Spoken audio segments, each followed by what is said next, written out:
Welcome back to the Gardening with Joy and Holly radio show. Big hour here, a lot of information getting thrown at you. Appreciate you taking time to be with us. Holly, we're getting close to when we can get out in the garden in most parts of the northern areas here. And many people may have struggled last year with watering. And Tree Diaper can solve that equation for you. You can take the guesswork out of watering by using the Tree Diaper. Tree Diaper is a revolutionary watering system that will stabilize soil moisture by taking up excess water and slowly releasing it when plants need it. The Tree Diaper is filled with water from when you water or when it rains and slowly releases the water over 3 weeks. No pipes, hoses, or electricity needed. Whether you're the first-time gardener or an advanced, Tree Diaper will improve the way you water your plants. Made in the USA, you can find all the sizes and options they have available at treediaper.com. They'll keep your plants happy. That's treediaper.com. Got a problem with overwatering or underwatering? Tree Diaper takes the guesswork out of it. treediaper.com. Well, we're going to talk about cool weather crops here. And this is a challenge for many gardeners because cool weather crops have the tendency to bolt or go to seed or create that flower, grow very fast vertically and create a flower head, and then the plant is no longer edible. It's very bitter. So what are some things we need to know? Well, one thing you want to consider is possibly what might do better where you are in fall versus spring. So, for example, some of our foolproof spring crops that we grow that are cool weather are lettuce, peas, radishes, and a lot of times spinach. Mm-hmm. But maybe for you, some of those would be something that you might want to do in the fall.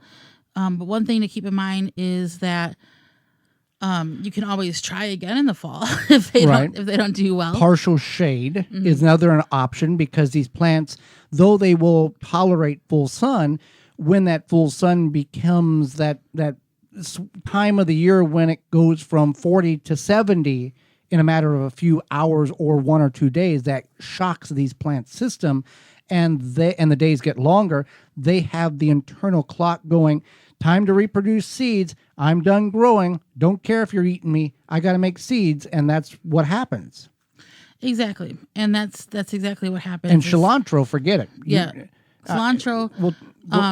A lot of people will have issues with that, especially once solstice comes and it's the longest day of the year. But that's something you can grow in your kitchen, like a window in your home year round, and it's nice to grow because it is something that is enjoyable. It's way cheaper. Right, it is way cheaper, and it's kind of climate daylight controlled. Yeah, we've got a video. If you go to our parent website, the WisconsinVegetableGardener.com, and search for growing cilantro year-round, we've got a really short instructional video how you can grow it in party cups in your window on a rotating basis all year long and save you a lot of money and have a lot of good, fresh cilantro for you. Another green that a lot of people will grow in the cool weather is pak choi or bok choy, any type of Asian green. And we've done it before. It's been a gamble sometimes, but that is fun to grow in a cool weather time. We talked about this last week, turnips and rutabagas being, we had a question that had come in asking if they could grow rutabagas in the spring, as they had always heard that it was a fall crop. And you certainly can do that. Rutabagas take 90 days, turnips take 60 days. But the problem, again, we run into is the day length, and we did it like 6 years in a row, and we got one crop out of 6 that was, they didn't go to seed. There's a lot of contributing factors to, hydration and partial shade versus full sun, and the temperatures in general is part of the factors on that.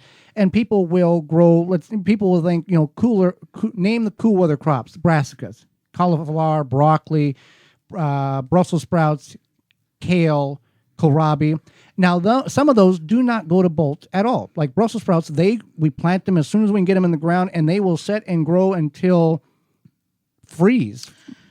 Kale too. Yeah. Even cabbage. And kohlrabi. None of them seem to us ever go to bolt because of stress. Not saying they can't, but they are biennials, meaning that they would go to seed the second year if left alone in the ground. Right. And I wouldn't necessarily categorize them as, I mean, they are cool weather crops, but typically a lot of times when you're thinking about cool weather crops, you're thinking of like a seasonal thing where it's something that a tender green. Yeah, like a tender green. You're not going to be growing them the whole length of your season. Right. This is something you're going to grow in the spring or the fall, as opposed to those other crops. They're going to take that whole time The to 90, grow. 120 days, 130, 140 days. That's another thing is a lot of times we get questions about Brussels sprouts where it's like, is this done growing? And it's like, no, you know, it's July. And it's like, no, you still have a couple more months till you're going to want to harvest it. Right. And mulching can make a very big difference in this category when you are planting these sensitive, somewhat, some people may say heat sensitive plants. It's day length sensitive as well. By mulching them, whether it's by straw or shredded leaves or some type of chemical-free, seed-free grass clippings, due to the fact that mulching soil in general can reduce the soil temperature between 3 and 5 degrees. Now, you may not think that's a big benefit, but if it's 80 degrees outside and you can cool that temperature of the soil at root zone down to 77 to 75, that's, there's borderline stuff there where plants will sustain themselves and not go to bolt wherever that sweet spot is. And it also retains moisture, in some instances suppresses weeds, and keeps the soil healthier. We see in nature, except for deserts, that when you allow nature to take care of itself, it covers the soil everywhere. So we want to mimic nature. One thing to mention is the red was it the red Yes. romaine that a lot of times when these plants, especially the lettuce, go to bolt, they become bitter and not very tasty. The red romaine seemed to hold out A couple of weeks longer. Yeah. And with the romaine lettuce, we find that you take a romaine lettuce leaf that is bitter. The bitterness is contained primarily in the veins of the leaf. There's a central vein that runs from tip to stalk. If you take a few extra minutes to do this, and I know it's not as convenient, but you can utilize most of the plant throughout even when it's going to bolt. You take and you cut that central vein out, toss it in the compost, and then you are left with the leaves, and those taste just as crisp and mild as what you would think lettuce is. It's when you bite in that central vein and you get them juices, that bitterness, that's when things go bad. But if you just cut that central vein out, you can get your romaine lettuce, though it takes a little bit longer to prepare, to last much longer into the season. You don't waste essentially as much as you may be doing right now. And sometimes you can trick your plants when it comes to the spring into solstice. So if you plant them, as Joey mentioned, like a shadier area, less daylight, you can sometimes get more yield out of them. Or if, say, you planted them in a bucket or something, you can move that around to keep the shade on it. So growing cool weather crops, not saying it's bad. The key to a lot of this is the weather. You want to get them in the ground as soon as possible, but also as soon as possible can mean really nice this week, frigid snow blizzard next week, and then you have to do, like a frost cloth or start over. Another thing, if you are really jazzed about gardening, especially after winter, and you're like, I just want one successful crop. And if you're listening to the show, you probably are. Exactly. Radishes are probably your go-to. They take 30 days. If you get a hard frost and maybe you plant them a little bit too early, you get a hard frost and you're not sure if your radishes are going to do well, toss some more seeds in the ground. Right. Because they're pretty foolproof. Go out right now and take wherever you plan to plant radishes, whether there's snow on the ground or not, just take a handful, throw in the garden. They will, and if you want to, take a rake and just scratch them in. They will explode when the time is right, and you will have more radishes than you know what to do with, and you didn't have to plant them because you just threw them in the snow. If you just throw them in the snow and it'll melt down, it'll be great. Yeah, definitely. Another thing that's not so great, Holly, is as the weather warms up here in the spring, you want to enjoy your yard and your garden, but you don't want to enjoy it with the Japanese beetles and the grubs.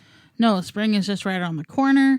There's all sorts of Japanese beetles that we deal with, midsummer. And they used to not be this far north. We're up in southeast Wisconsin, for those who are not familiar where the show originates from. 10 years ago, if somebody said I saw a Japanese beetle, you said they were lying because it didn't exist. I'm from Southern Illinois. They've been there for decades, and now everybody's got them. They've migrated up here. Yeah, they don't mess around. So you got to keep that in mind. You don't want to be sharing your yard with those unfriendly guests. Grub Gone can be applied to turf, garden, or ornamentals to control those grubs and lessen the impact that those beetles have on your yard this summer. Easy to apply with a commercial spreader or irrigate right into the soil. Biologically specifically targets grubs and beetle invaders without harming those beneficial insects we all want in our gardens, such as bees, ladybugs, and butterflies. And it's the only non-chemical BT, or the only non-chemical that works. You can find out more at phyllumbioproducts.com. That's phyllumbioproducts.com. Use code GardenTalk10 to save 10% off your orders. That's PHYLLOM bioproducts.com. Hey there, gardeners. Thanks for checking out this segment of the Gardening with Joey and Holly radio show. If you like what you've seen, you can search through the channel and find full in-studio videos of the entire show. If you want to go another route, you can search for it on your favorite podcast platform by searching the Wisconsin Vegetable Gardener radio show or the Gardening with Joey and Holly radio show, and you can download it and take it with you. You can check out all past seasons at our website, thewisconsinvegetablegardener.com, under the radio tabs at the top of the page. We thank you for joining us. We hope you've learned and enjoyed the show, the segment, and we'll see you next time.